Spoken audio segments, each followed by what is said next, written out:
Welcome to Everyday Life. Thank you for joining our podcast, Conversations Over Coffee. My name is Jen. And I'm Dagda. And we're going to hit you with the explicit content warning right off the bat. This podcast does include adult situations and adult language from time to time. I'm an angel. I never fucking cuss. Okay. Anyways, you ready to go? Oh, yeah. All right, let's go.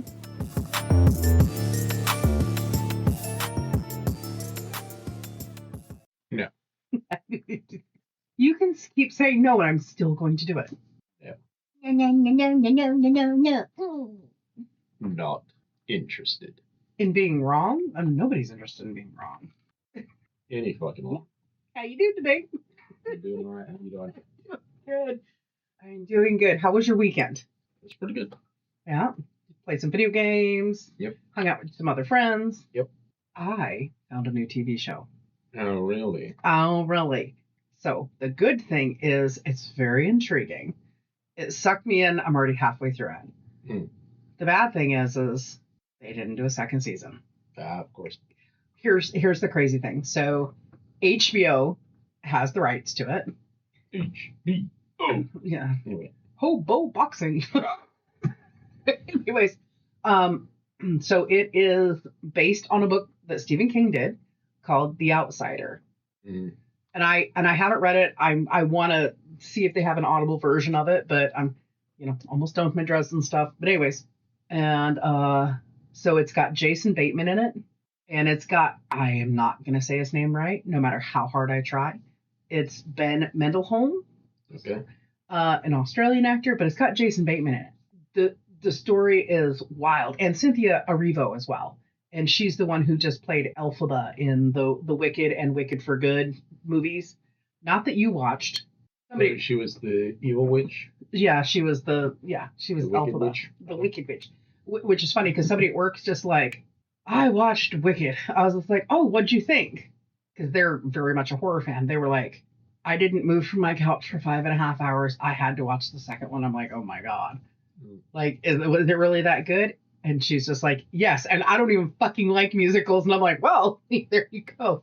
So it's got Jason Bateman, Cynthia Erivo. Those are going to be the most recognizable names for most people. And it is insane. And you know it's going to be a little insane because it starts toying with the idea of doppelgangers. Okay. And then it's like, well, that's, like Cynthia Erivo is like this really smart, like savant investigator who ends up getting called into this case. Because the whole thing, I literally thought when I started watching this, what drew me in was I was just like, this kind of reminds me of the Black Phone in a way. Because in the Black Phone, you've got this black van that's just kind of sitting there with this creepy ass clown, right? But you see this white van and a guy walking his dog. And then, the guy walks and you see a little bit of blood on the ground. And then the dog takes off. And this chunky middle-aged guy's chasing his dog. And then he stops. And you see this look on his face. Now, when we watch like horror television shows or thriller shows or mystery or anything like that, supernatural, whatever, we'll hear things happen to kids and they don't show you shit. And, and that it's probably the better that way because it's an unfortunate reality that children have been abducted and murdered and everything. Yeah. It has happened. They did not pull any punches with this. They showed what happened to this. Like, they didn't show it like, oh, here's a bit by bit what happened. But they showed the body of this kid. And it was just like, and the minute they did that, because I was just like, I'm not really into creepy shows too much. Not that I think it's creepy, but it's more kind of like thriller. There you go. I'm not super into thriller shows. Okay. But the minute they did that, I went, oh, this is a whole different ball game. Well, because you never see it. You know what I mean? You never see it. And they literally showed everything on this kid. And then they tell you exactly what happened to him. And it is a mortifying thought. Like, one of the things that happened to the kid is that somebody bit into his skin so hard, they ripped his skin off with their teeth. Okay. And I was just like, whoa. I literally was gagging a little bit. But so then it's just like, wait, what? Because they're disclosing everything. They're not pulling any punches. And then you see Jason Bateman. And we all know and love Jason Bateman. From like he's just always the happy-go-lucky guy. You know what I mean? Like he's in Horrible Bosses and Game Night. And he's always the guy who's just, and of course, Identity Thief. And he's just always the guy where it's just like, I might be a little down in the dumps, but things will be okay and I'll figure it out. Okay. So it was kind of weird because so this kid's been murdered, right? Mm-hmm. And then they show Jason Bateman in the kitchen. And his wife's like, God, don't you think this is really odd that they're holding this game and it's only been, 4 or 5 days since little Frankie was killed? And he's just like, well, he goes, that's just how it is with people. They want to forget about the bad things that happened and they want to move on. Yeah. And, it's just normal. So everybody fingers Jason Bateman for the bad guy. They're like, I see him. And it's really weird because Ben Menholdheim, or whatever his name is, the Australian dude, who's super cute, by the way. Not that you care. Yeah. So he starts looking into it and he gets video footage and he's just like, that's Jason Bateman character. This is Terry Malin. This is this guy. Like you see him dead to rights, but it's creepy because it's not like he's walking around like a normal person who's like oblivious to cameras being everywhere. Mm. This guy is aware of every camera and he's looking at the cameras and when he looks in the camera, it's really odd because it's almost like the body and the head don't match. It's almost like somebody has taped a photograph over their face. Okay. That's how it comes across visually for me. So anyways, and then weird shit starts happening. Like he's just like, what the fuck are you? They arrest him. He's like, I didn't do this. And then they find video footage of him in another town 60 miles away or 70 miles away, exact same time. Everything matches and it's like so creepy. And then you get the payback. So they've done this arrest, very public, very like in your face. At the end of his baseball game, the police went in front of all of his, because he's a baseball coach. He's a little league coach or whatever. Yeah. As one of the things he does, he's the school's coach, right? Okay. So they go and arrest him in front of pretty much the entire town that has kids is there. Yeah. And they arrest him, and it's a very public thing. So it flips back and forth a little bit, right? So this has happened, and then it shows like him being processed into prison, and that's scary because I'm like 99.99999% certain that when somebody says it out loud is exactly how it happens. So he's getting processed in line to go into prison. They're making him do the cough and squat, and this guy turns around and looks at him. He goes, "Ooh, you're the kid killer. You're the child killer. You're the one who fucked that little boy, killed him." And it was like, Jason Bateman, the look on his face is just like, fuck, right? Because he doesn't say anything. He doesn't say anything except for lawyer, lawyer, lawyer. I'm not saying shit. They go to put him in this cell with like 12 other guys that are just sitting there going, come on, kid killer. Come on, kid raper, blah, blah, blah.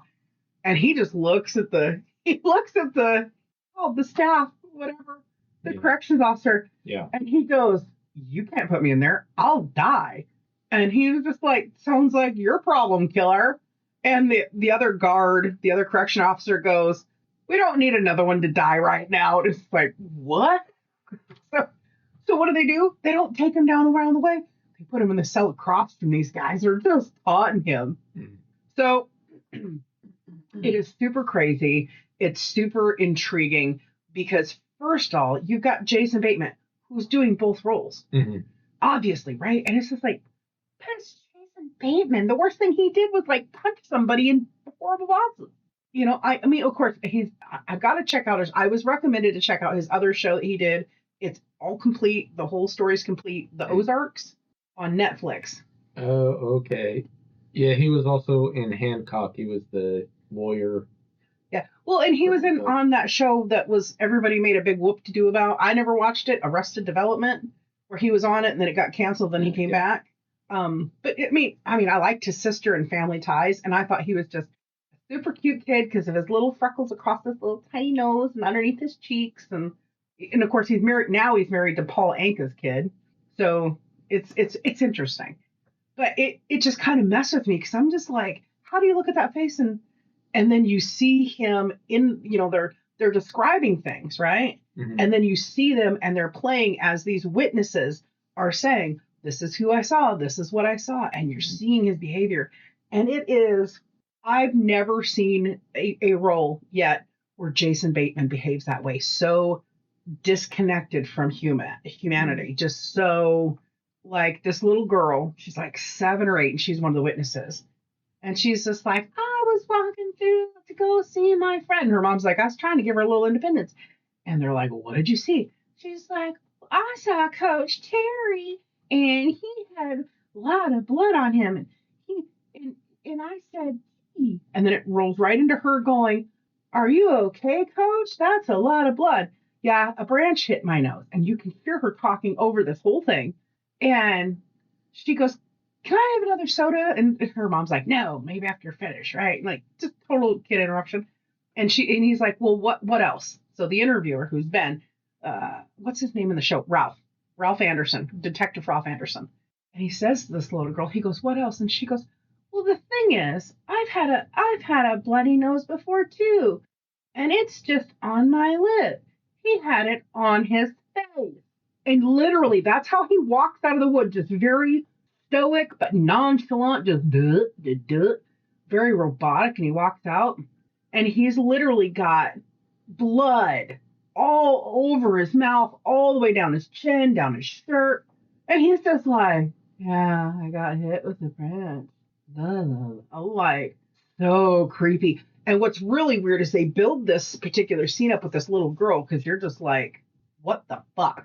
And he goes to the back of this van and opens it up and looks at her really quick, does something, gets in the van, and then he goes to pull out and he makes sure to talk to her again and look at her really good. Like, he's just like, be safe. Like, it's so creepy.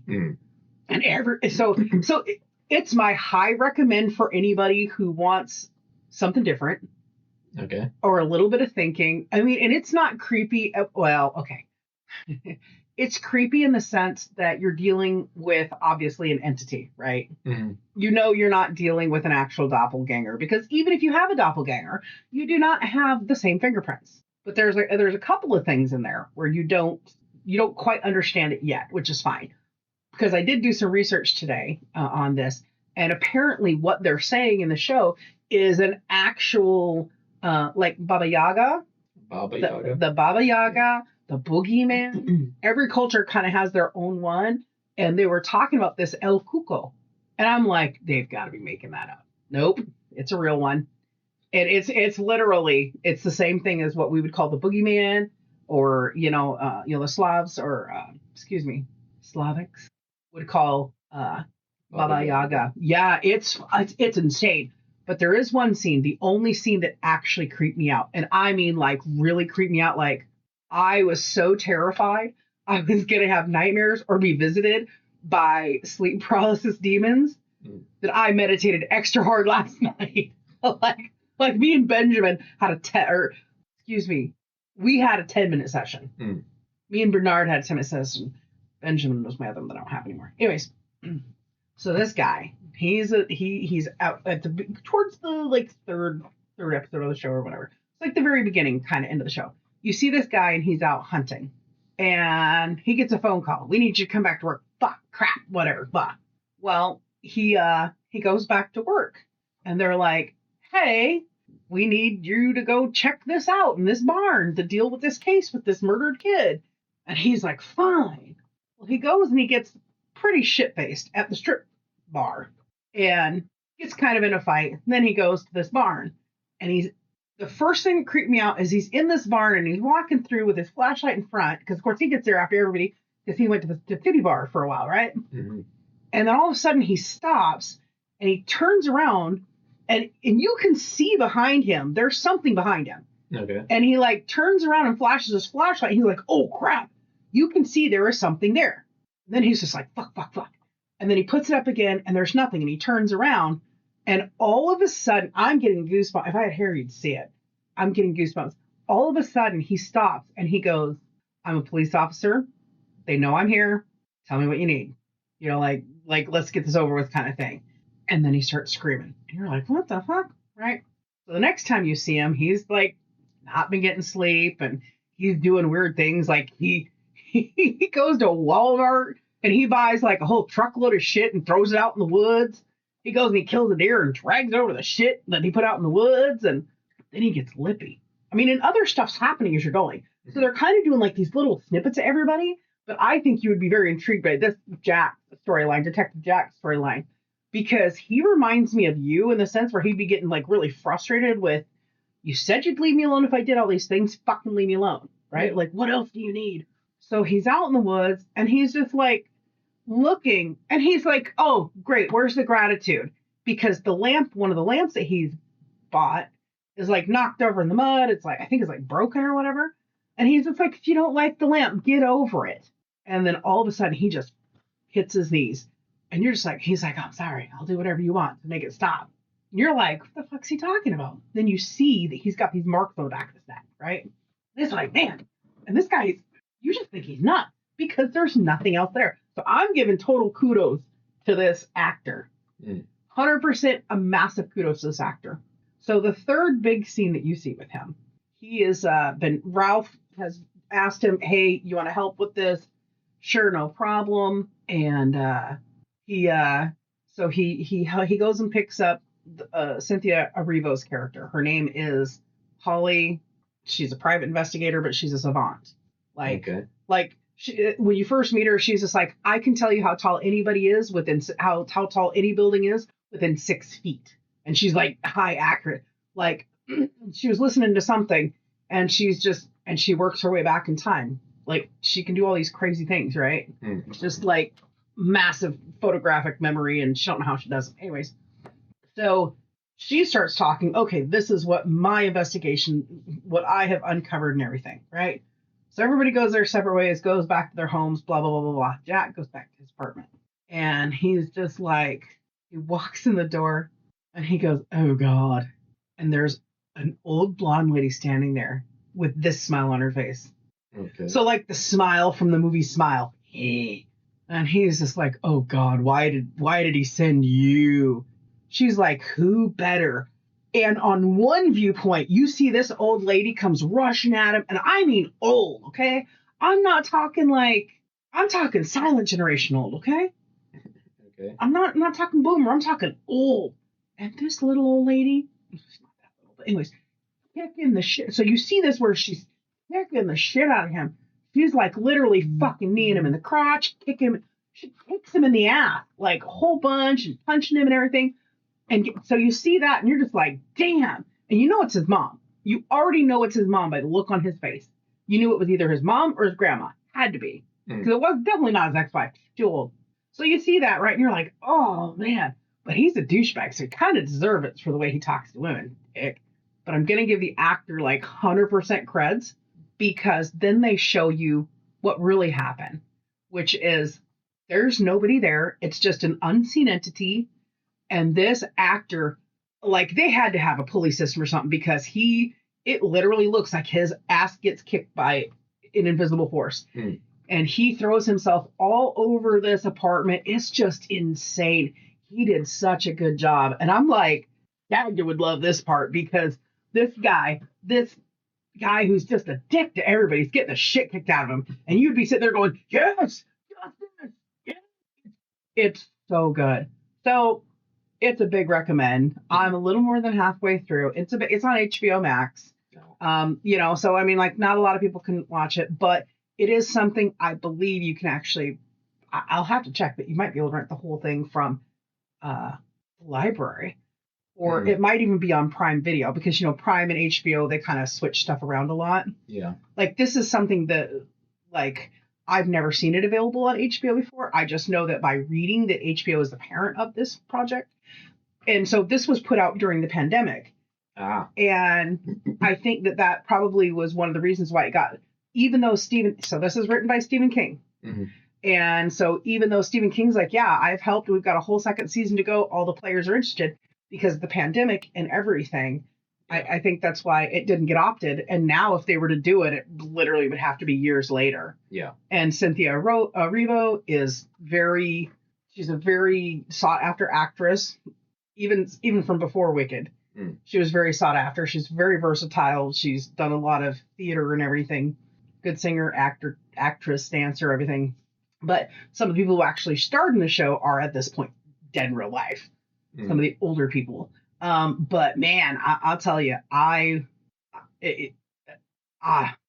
don't get the ickies very often, but that scene where Jack is getting his ass kicked, because obviously they do great with like CGI and stuff and taking like, digitizing out like pulleys or ropes or whatever, however they flung them around the room. But like the sheer terror on his face. Like, have you ever, you've seen it when I've talked about, what am I thinking about when you see that look on my face? Oh, that one thing, that one video game. So, like that look on their face, like, oh, this is so familiar. So then your heart breaks a little bit. You're kind of like, at first you're like, yeah, you're a douchebag. You need to get your ass kicked. And then it's like, when you see the look on his face and the sheer terror, you're like, oh, I feel so bad. This is like he was begging the entity to make it anybody but his mother. Because apparently his mother was like a piece of work. And it's like, it's just so good. And just the way he did it, to where it was just like so familiar. Like, you truly believe he's been through this situation 100 times with his mom. Yeah. If he's been through a day. So I'll finish it up over the next couple days, next couple weeks, maybe. I don't know. I lose track of time too easy. But it's really good, and it's just outside the box. I almost would say, I would almost believe, just because of the way the Black Phone is, the way the Black Phone plays out the movie. I don't know if have you seen that one with Ethan Hawke? Well, so the Black Phone is actually written by Stephen King's son, Joe Hill. Okay. So you would honestly, I wouldn't have pegged it for being Stephen King's work, because it's not as, there are certain things that are very Stephen King-ish, like the amount of damage done to the child. Because if Stephen King's going to hurt a kid in his books, he hurts a kid. Okay. But I wouldn't have pegged it for him. I would have thought, oh, maybe Joe Hill collaborated with somebody, or, just somebody else. Because it's very mild mannered, because it really is a thinker. But it's I don't know, it's really good. But they didn't do a second season. HBO passed on a second season, even though Stephen King had written a whole second season and all the players they talked to were good to go. I do think it's because of the whole pandemic, just really shut things back. And by the time HBO was maybe ready to go again with something, that it shit timing. Yeah, it's just shit timing, because the big draw to begin with would have been Jason Bateman. But now, there's going to be Cynthia Erivo fans who are going to find it. And so maybe they'll petition, and then she'll come back as Holly Gibney and be really excited. But because her boyfriend is like, Cynthia Erivo is a very small person. She's very petite. I don't know if she's like 4'10", 4'11", 5 foot even. Okay. But like her and Ariana Grande are very small women. Yeah. And she's got nice juicy booty. But yeah, she's this little gal, and there's this actor in the show that kind of plays her boyfriend, Andy, or he becomes her boyfriend. I don't know how to explain it. She definitely fucks him though, right? But you get to see how short she is, because it's like she, at the top of her head, I think, comes to about man nip level on him. So she's really tiny. So it would be really cool to see people like petition for her to come back, for the show to come back, and see where they are, 6 years later. But you're going to lose, Ben Mendelsohn. Definitely going to, Jason Bateman's out because his character's not going to be able to come back. And then, like I said, there's a couple of people who've actually died. A couple of the older actors have died. But it would be cool to see Cynthia does a really good job with this Holly character. Because, we've all met people who are savant. So I swear to God, we've all met a savant in our life. Probably. And not an idiot savant, but like people who are truly a savant or on the cusp of being a savant. And just the way she plays it is perfect, because you can tell she's on the spectrum, because savants are. Yeah. That's what they say now. Well, yeah, especially if you're an actual idiot savant, you are almost definitely going to be on the spectrum. Yeah. And so she does this really good thing where she doesn't make direct eye contact very much. So that creeps out a little bit too. That's a little creepy right there, because it's like, You know what I mean? Yeah. But so yeah, I would 100% recommend. It's called The Outsider. Okay. And so, when you first Google it, when you first Wikipedia, because I Wikipedia everything, you've got The Outsider, the novel, and then it goes into The Outsiders, the S.E. Hinton book, and the movie, and then you find the Outsider TV show. And so I'm kind of interested to read the book, and I'm kind of thinking maybe I'll find an ebook. I don't know who on earth has time to go to the library anymore. I don't. Do you? I don't think they're open on your days off anymore. Or maybe I guess you could hit the one closest to us after work because they're open till like 8. Yeah. Because like the last time I went to the library, I was almost late for work. And it's like, oh shit, thank God I can drop them off whenever, but picking up's a whole different thing. But yeah, it's interesting because I was doing some thinking, like when I first got up this morning because I was going to watch this morning, I'm like, no, do your routine, do what you need to do. Today's a podcast day, right? Mm-hmm. But I was going, man, this is like, there's other TV shows that are kind of around like the entities or the supernatural. You've got Supernatural, obviously, that went on for like 20 seasons or whatever. And then you've got the Grimm, I guess it is. Yeah, Grimm. And so, I kind of wonder if at that time, because in 2020, was it too dark? Was it too flooded of the market because it was towards the end of Supernatural? And of course, the COVID ended up canceling a lot of things. Yeah. And that's just a really sucky thing. Yeah. Because man, I would have loved to. This is one of those ones where it's like, it could be like the It TV series. Well, It Welcome to Derry. Yeah. So we already know It Welcome to Derry is not going to have the next season out until sometime next year. Mm-hmm. We already know that. This basically they're planning on it being 3 seasons, and it's just going to work backwards to the beginning of Pennywise. Mm-hmm. And then the theory is, by the time you get through the 3rd season, you should be able to watch season 3, then 2, then 1 of It Welcome to Derry, and then roll into the movies, and you've got Pennywise's whole story. Mm. You've got Bob Gray's whole story, Pennywise's whole story, because you can't. There's one point in this Outsiders, and this is how I knew for sure it was definitely a Stephen King thing, because they keep talking about it this, it that, it. And the one say, why do you keep calling it it? Why do you keep saying it? And Holly, Cynthia Erivo goes, because she goes, we can keep tracing it back, but that's not what's going to work, because it's not about tracing it back. We know it's been here forever. And where it came from, we don't know, somewhere out in the cosmos. And I'm like, oh, nice nod to it, right? Because that's exactly where it came from. She's like, what we need to do is work forward so we know how to stop this. So you got some people who are mad because she has no way of vindicating the people who've been accused of these murders falsely. And then you've got some people that are mad because it's like, how do you not already know how to stop the Baba Yaga? So it's interesting. It's interesting. But even though it's not really gory like It Welcome to Derry. Okay. Because I know that you did not enjoy seeing that. It was mainly the baby scene, the giving birth scene. Like, okay, you didn't need to do all that. This makes me think of Nightbane. Okay. Because back not too long after Nightbane came out, so it was like 97-ish, I want to say. Jerry Bruckheimer actually bought the rights to do a movie based on Nightbane. He never did.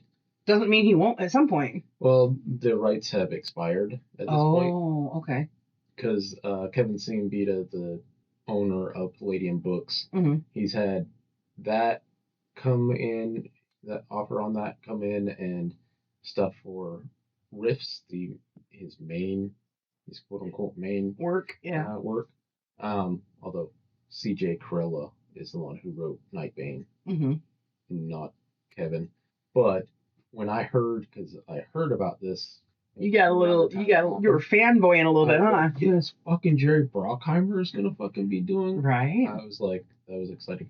One of the reasons what we're talking about reminds me of that is because in that setting there are doppelgangers, and they're basically exact copies of individual people. Yeah. Okay. And so it's one of the things that the Night Lords use to infiltrate and take over like the US government.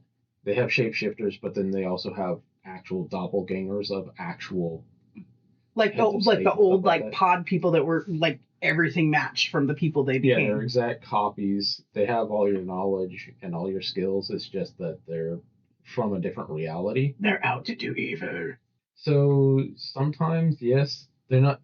They're like regular humans, effectively, although they're supernatural creatures, sort of.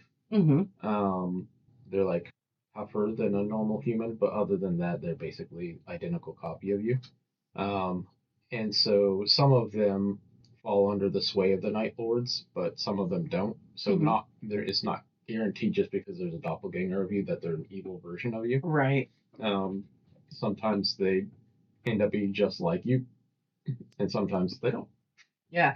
I mean, it is really interesting because you say doppelganger, which I want to do a little bit of research on that, because in the show they talk about there is basically the Germans, doppelganger means double life or something like that, or something. I don't remember what she said last night, but I was just like, I pondered it and I was just like, the way she described it is it's somebody who's an exact replica of you. But I've always heard they're exact physical replica of you, but they'd have different fingerprints and usually different blood types and DNA. But apparently there's something in German mythology where it's an exact replica of you. There's two of everybody on this planet. We're not as big of a planet as we see. And it's basically you at two different spectrums of life. Yeah. So, there's a nerd in me going, I need to look up doppelganger. Yeah. But I've just been so busy lately. Like I said before, starting to work a little bit more. It's not by my choice. It's just what needs to happen for the shop.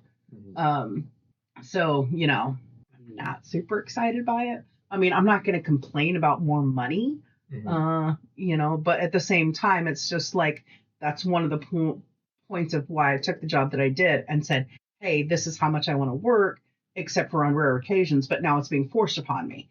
Yeah. And I get why. I totally do. But there's a reason why I only wanted to work X amount of hours a week, and it's just for my better mental health. Yeah. Because I can tell you right now, on the weeks where I've had to work 36, 38, 40 hours a week, my mental health is drained. I have no more Jesus.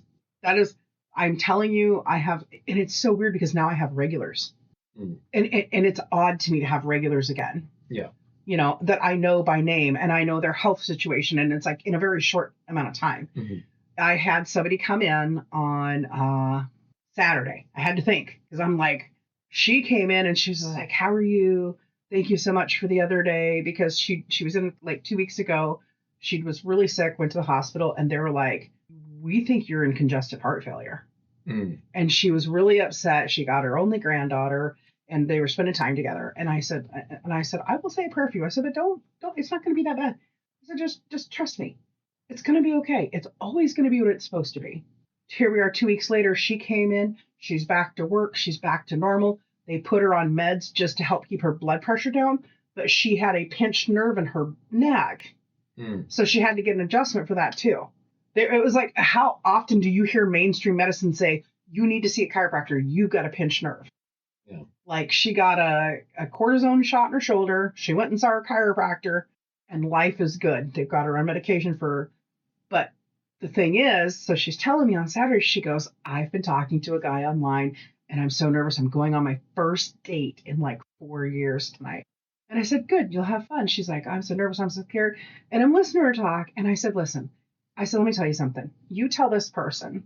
I said, listen to me really clearly. And I want you to say this to him.